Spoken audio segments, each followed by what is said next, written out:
ओम नमः शिवाय। आज मैं आपको आदि कैलाश पर्वत के लाइव दर्शन कराऊंगी और आपको घर बैठे ही ओम पर्वत, 5 पांडव पर्वत, गौरी कुंड, आदि कैलाश के एक आपको लाइव दर्शन से एक घर बैठे आध्यात्मिक अनुभव महसूस करवाऊंगी। इससे पहले मैं आपको आदि कैलाश पर्वत के बारे में, ओम पर्वत के बारे में और 5 पांडव पर्वत के बारे में आपको पूरी जानकारी देती हूँ। आदि कैलाश पर्वत 5 कैलाश पर्वत में से जो श्रृंखला है उसमें दूसरा स्थान पर है। पहले स्थान पर कैलाश मानसरोवर है। आदि कैलाश हूबहू उसी का कैलाश मानसरोवर का प्रतिबिंब है। आदि कैलाश स्थित रुंग समुदाय लोगों का कहना है कि आदि कैलाश में शिव का वास्तविक मूल निवास स्थान हुआ करता था, पर क्योंकि साधु संत देवगणों का इतना ज़्यादा वहाँ पर आना जाना रहा कि उनकी तपस्या में खलल होने लगी, इसलिए उन्होंने ये जगह को छोड़ के कैलाश मानसरोवर को अपना स्थायी निवास स्थान बनाया।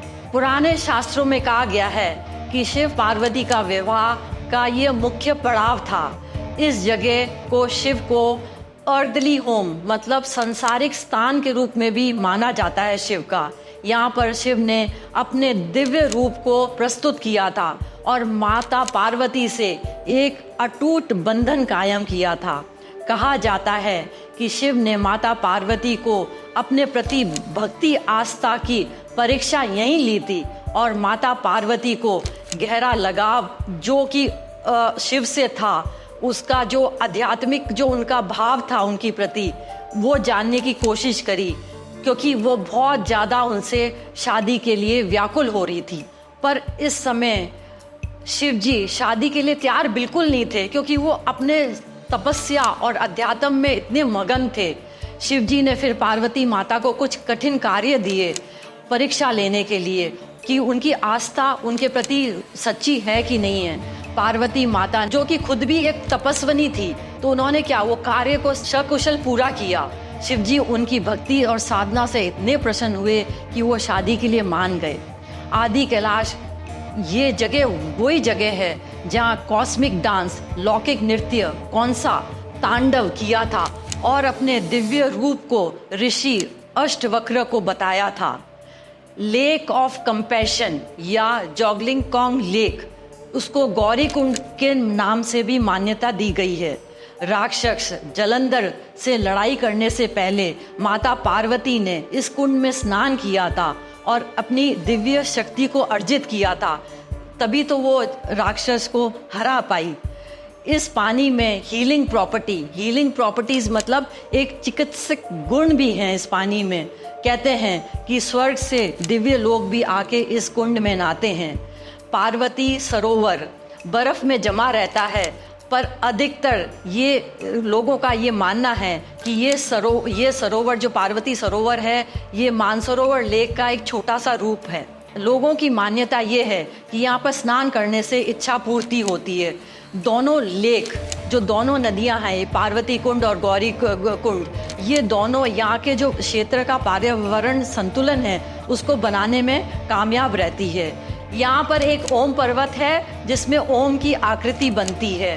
वैसे तो कहा गया है कि भारत में 8 ऐसे ओम पर्वत हैं जिसमें आकृति बनती है, और यहाँ पर जो ये ओम पर्वत है इसमें आकृति बनती है, ये आदि कैलाश में स्थित है। यही महाभारत के समय की बात करते हैं कि यहाँ 5 पांडव युधिष्ठिर, भीम, अर्जुन, नकुल, सहदेव, द्रौपदी के संग धार्मिक यात्रा पे निकले और उनका पड़ाव यहाँ पर हुआ, क्योंकि वो शिवजी से भी आशीर्वाद लेना चाहते थे। इस आध्यात्मिक यात्रा और पावन पर्वत की वजह से उन्होंने कुरुक्षेत्र का युद्ध पे विजय पाया। 5 पांडव पर्वत की जो श्रृंखला है इस बात को व्यक्त करती है। यहाँ रामायण की बात करें तो मुख्य राक्षस रावण, जो कि शिव के बहुत ज़्यादा भक्त थे, कहा जाता है कि उन्होंने आदि कैलाश में आके घोर तपस्या की, त्याग किया, यज्ञ किया। इससे क्या हुआ, शिव जी बहुत प्रसन्न हुए। प्रसन्न होकर उन्होंने रावण को वरदान दिया। वरदान में उनको अद्वितीय शक्तियाँ और कौशल का कोष दे दिया। पर क्या हुआ, उन्होंने क्या किया, उन क्षमताओं का दुरुपयोग किया और वो इन सब शक्तियों के कारण ये सब उनको विनाश की तरफ ले गए। इतनी शक्तियाँ पाकर अहंकार बिल्कुल अच्छा नहीं होता। कहा जाता है ईमानदारी, नम्रता और शक्ति का हमेशा सही प्रयोग होना चाहिए। ये मैं अपने स्पिरिचुअल थॉट प्रोसेस जो इस चैनल से प्रमोट करती हूँ, इसके लिए आपसे विनती करती हूँ कि इसका आप अनुसरण करें। आदि कैलाश को शिवजी ने माता पार्वती को आवास स्थान के तौर पर उपहार में दिया था। वे कई सालों तक यहाँ पर रहे और ये इसका इसलिए भी इसका आदि कैलाश की मान्यता है क्योंकि यहाँ पर ही उनका माता पार्वती से एक अटूट बंधन बना था और जो भी यहाँ पर आते थे अपने इच्छा पूर्ति के लिए, उनकी शिवजी हमेशा उनकी इच्छा पूर्ति किया करते थे।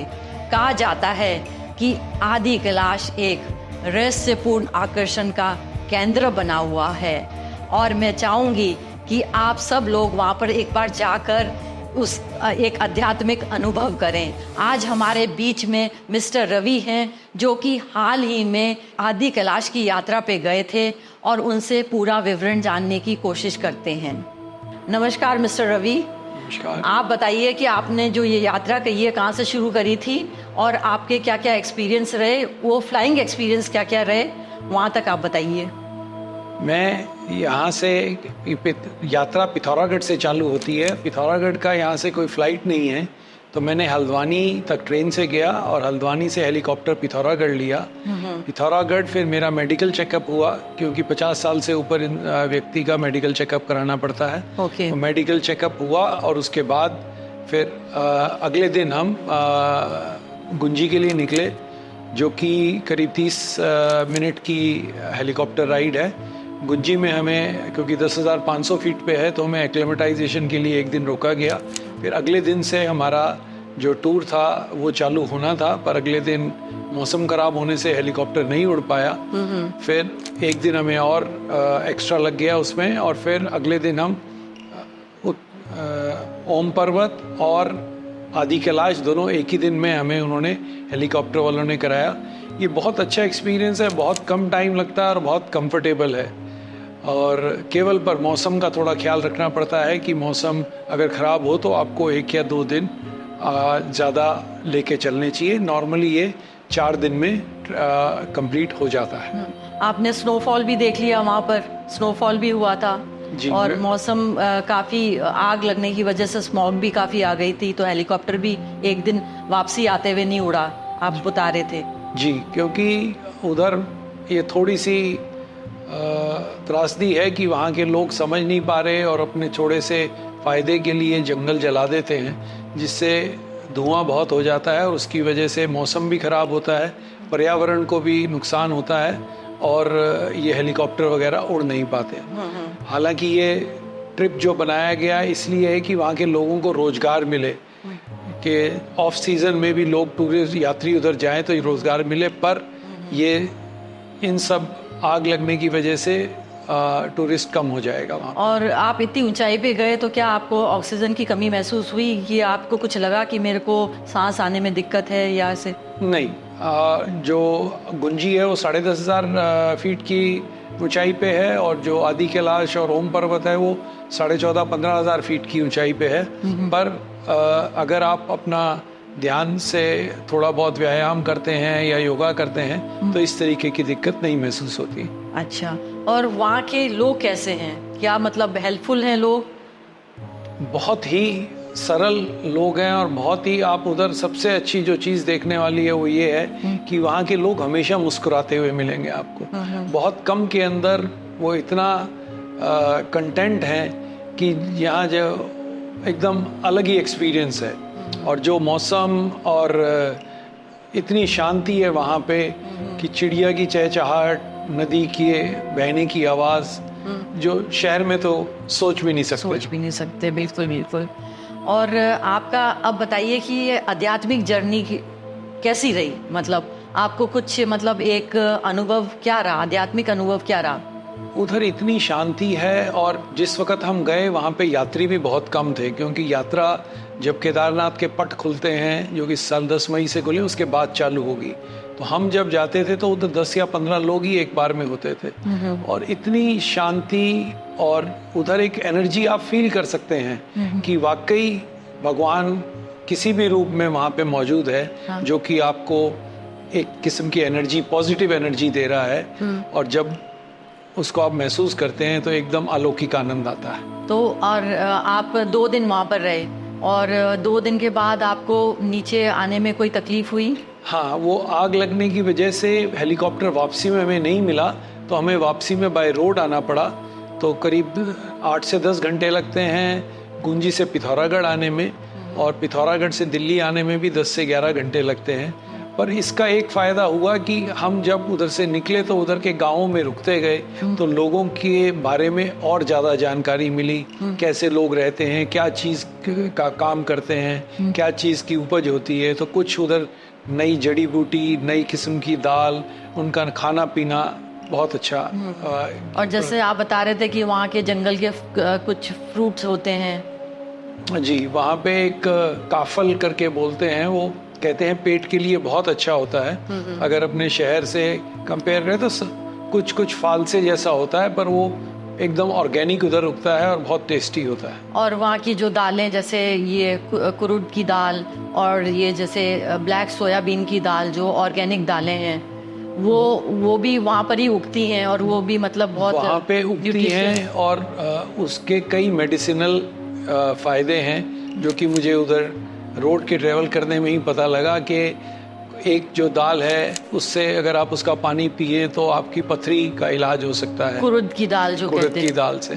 और जो काला सोयाबीन है वो पेट के लिए बहुत अच्छा है, बच्चों के लिए बहुत अच्छा है, बहुत। और क्योंकि प्योर ऑर्गेनिक है तो काफ़ी उसके अंदर उधर के लोकल खाने में बहुत फ़ायदे हैं। तो आप देख सकते हैं कि पहाड़ों पर भी कितना मतलब ऑर्गेनिक खाना मिलता है, क्योंकि हर सुविधा तो उनके लिए उपलब्ध नहीं है उन लोगों को, पर ये जो भी चीज़ है उनको ये यूटिलाइज करके अपने आप को हेल्दी रखते हैं और खुश रखते हैं, और they are all the most they are contented with their life.